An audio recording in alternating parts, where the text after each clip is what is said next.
When postmodernism goes to church. A subtle and deadly philosophy is taking over the world today. Claiming to promote a new enlightened way of thinking, it is instead leading men and women into deeper spiritual deception and error. Most of the Western world calls this philosophy, or strange fire, postmodernism. Postmodernism fosters a general suspicion of reason and holds hands with skepticism and relativism. Truth is relative to the observer. You have your truth, and I have my truth. And even if they are 180 degrees opposite, that is okay, because truth is relative. There's no such thing as absolute truth, something that's true under all circumstances, times, and places.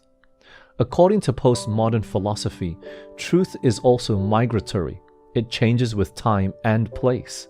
What's true in Africa is not necessarily true in America or Europe, and vice versa. In essence, truth is culturally conditioned. Postmodernism now dominates most of Hollywood, most of higher education in the United States, and most of Western society. It has even crept into the church. After explaining to a young man the biblical reasons why Adventists keep Saturday as the Sabbath as opposed to Sunday, I was startled by his response. I think the day we worship is all relative. It just depends on what's best for the person. After all, God knows our hearts. In stating that reality came from what we felt rather than from solid answers in the Bible, my young friend articulated how postmodernism has affected our modern church and Christian culture. Truth has become relative. However, for believers, it all comes back to this question.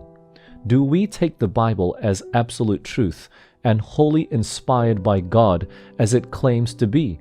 See 2 Timothy 3:16.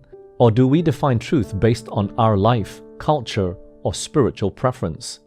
Some treat the Bible as just another inspiring piece of literature, but we can't take it as this. It's either a huge hoax, for it makes some outrageous claims about itself and about God, as well as giving very specific, unpopular instructions on a variety of topics, or it is indeed divinely inspired and should be treated as such, even today. Postmodernism wipes out absolute truth and thus leaves no solid foundation on which to stand. Truth is left to be defined by the whims of a changing culture, and each person can define his or her truth differently. This creates a dilemma for Christians because true Christianity is built upon a foundation of absolute biblical truth. It's a truth or fire that God has built, not man. As Seventh-day Adventists, this foundation is especially key. We believe truth to be non-negotiable. We base our beliefs on the unchanging and authoritative Word of God, sola scriptura, as the Protestant reformers used to say. But God will have a people upon the earth to maintain the Bible and the Bible only as the standard of all doctrines and the basis of all reforms. The opinions of learned men, the deductions of science, the creeds or decisions of ecclesiastical councils, as numerous and discordant as are the churches which they represent, the voice of the majority. Not one nor all of these should be regarded as evidence for or against any point of religious faith. Before accepting any doctrine or precept, we should demand a plain "Thus saith the Lord" in its support. The Bible tells us, "Enter ye in at the strait gate, for wide is the gate, and broad is the way that leadeth to destruction, and many there be which go in thereat. Because strait is the gate, and narrow is the way, which leadeth unto life, and few there be that find it." Matthew 7:13 and 14.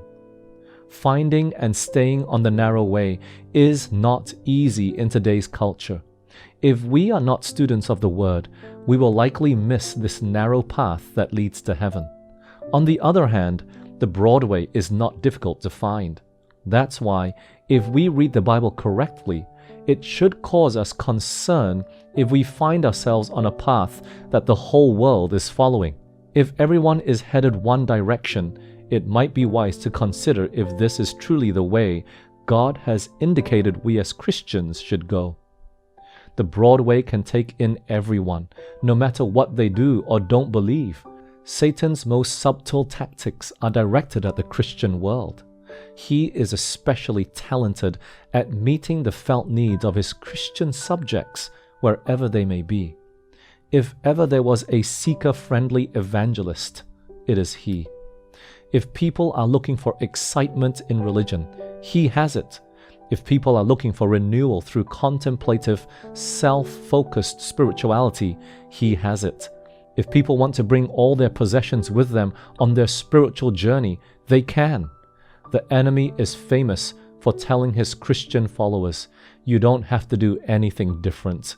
You don't have to give up anything or adhere to any specific truth or doctrines. You don't have to change. You're okay just the way you are. It's all about meeting their needs and desires.